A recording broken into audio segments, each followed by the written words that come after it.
Warahmatullahi wabarakatuh. Baiklah anak-anak sekalian, berikut ini kita akan membahas tentang materi fertilisasi atau pembuahan dan kehamilan yang merupakan bagian dari materi yang ada di dalam bab sistem reproduksi pada manusia.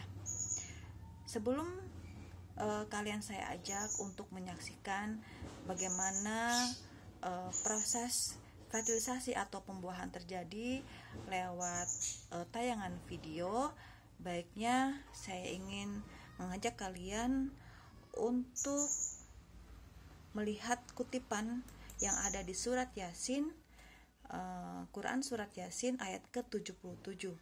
Bismillahirrahmanirrahim. Dan apakah manusia tidak memperhatikan bahwa kami menciptakannya dari setitik air mani, maka tiba-tiba ia menjadi penantang yang nyata. Shadaqallahu azim. Jadi anak-anak, di sini Allah menjelaskan dan Allah mengingatkan kita semua bahwa kita sebagai manusia itu sesungguhnya diciptakan oleh Allah. Dari apa? Dari setitik air mani, yang mana kita ketahui bahwa di dalam air mani tersebut terdapat sel sperma. Jadi dari setitik air mani itu terdapat sel sperma. Tapi kemudian setelah manusia tumbuh, berkembang, maka ia kemudian tidak berterima kasih, tidak bersyukur, tidak menjadi hamba yang baik, karena ia menjadi seorang penantang. Di sini seorang penantang diartikan sebagai seorang yang tidak mau menyembah dan mengikuti aturan Allah.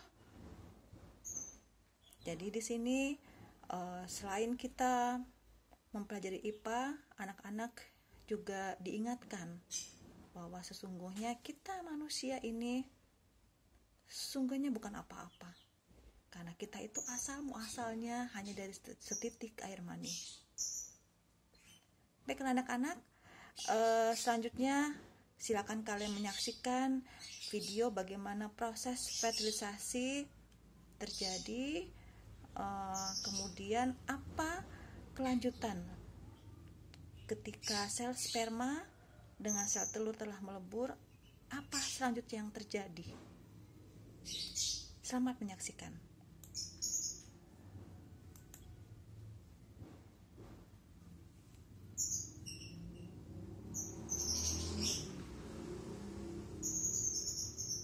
Di sini ada jutaan sel sperma yang dihasilkan oleh seorang laki-laki.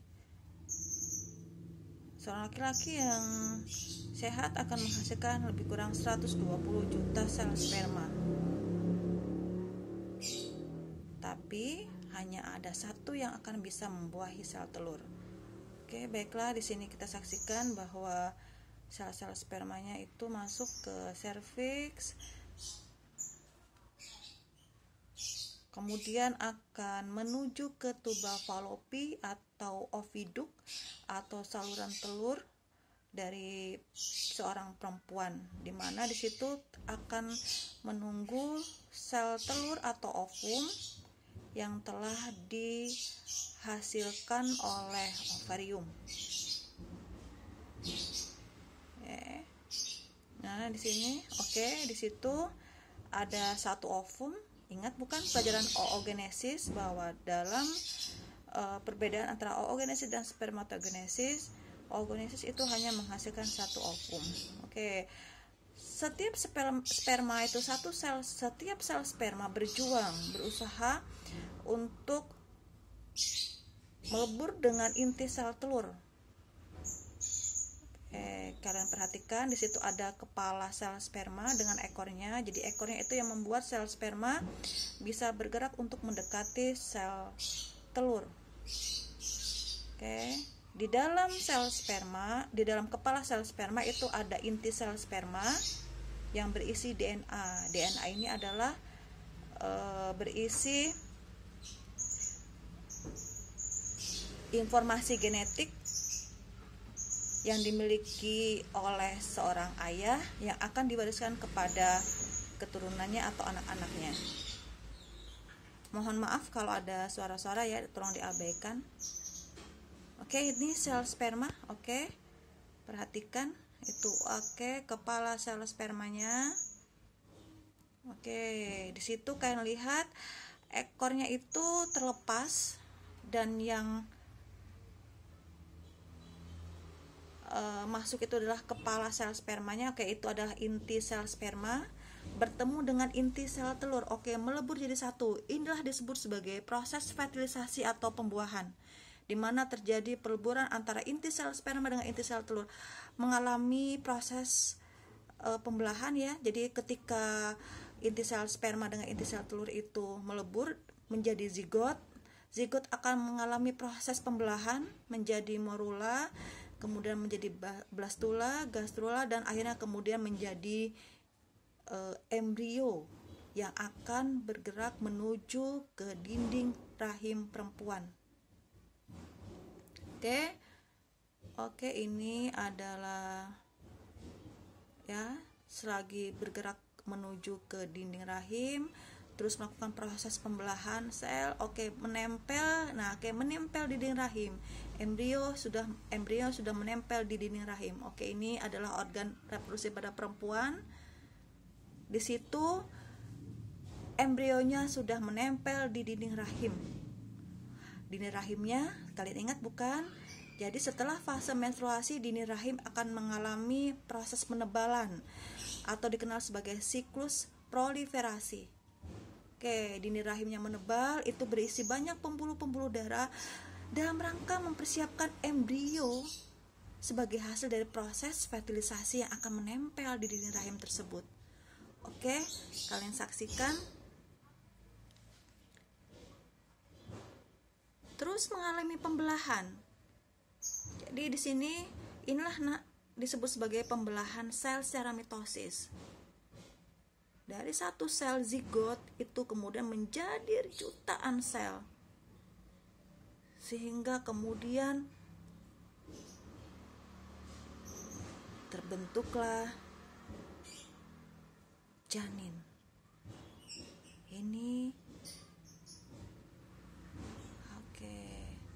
Janin ini sudah muncul organ pertamanya tadi, itu adalah jantung. Jadi organ pertama yang terbentuk adalah jantung yang berdetak menandakan bahwa sudah ada kehidupan.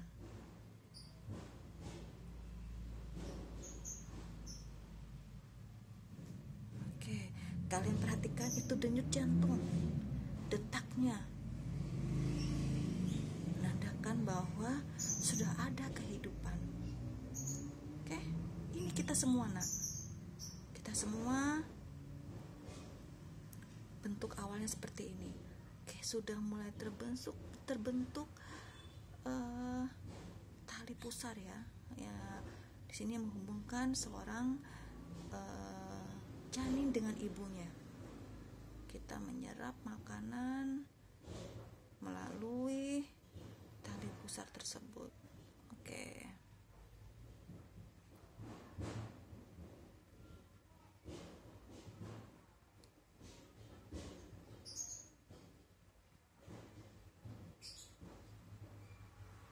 Terus nanti akan mulai terbentuk bagian-bagian lain.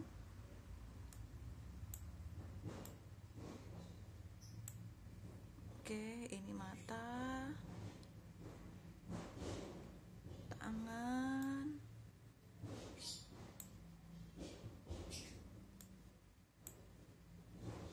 oke.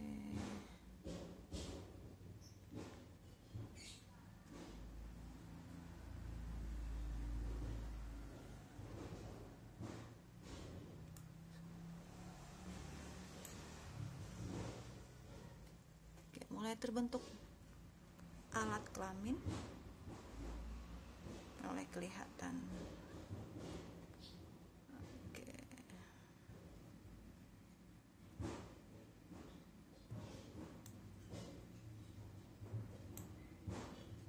Oke, ini adalah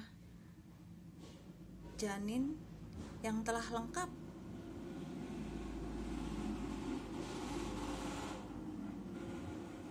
Janin yang telah lengkap. dengan tali pusarnya. Oke, dengan tali pusarnya.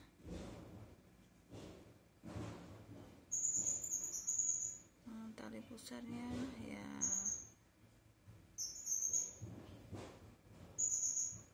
Ini sudah lengkap ya. Bagian-bagian tubuhnya sudah lengkap.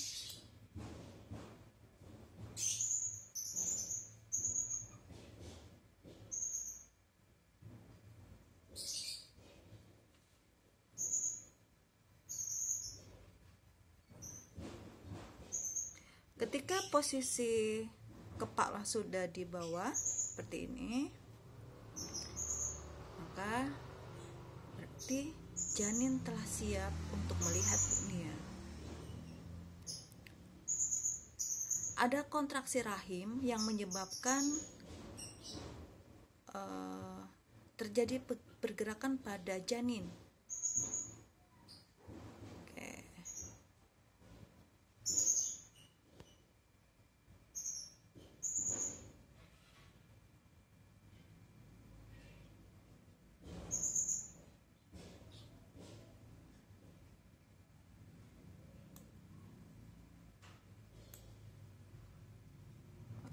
Di sini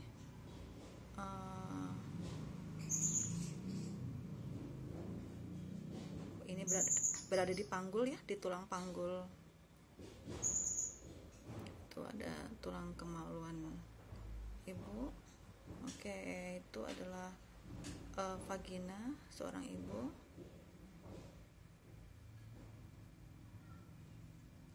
Dan lahirlah janin tadi, sudah keluar berarti menjadi bayi. Demikian anak-anak, video tentang fertilisasi, pembuahan dan kehamilan. Saya harap dari video tadi kalian dapat memperoleh banyak manfaat, banyak ilmu, banyak pengetahuan yang bisa kalian dapat, dan kalian juga mempelajari bahwa sungguh besar kekuasaan Allah yang telah menjadikan kita manusia dari setetes air mani kemudian menjadi manusia yang lengkap, menjadi manusia yang bisa membangun dunia gitu ya, bisa membangun dunia atau bahkan mungkin bisa merusak dunia. Demikianlah anak-anak sekalian untuk materi fertilisasi atau pembuahan dan kehamilan.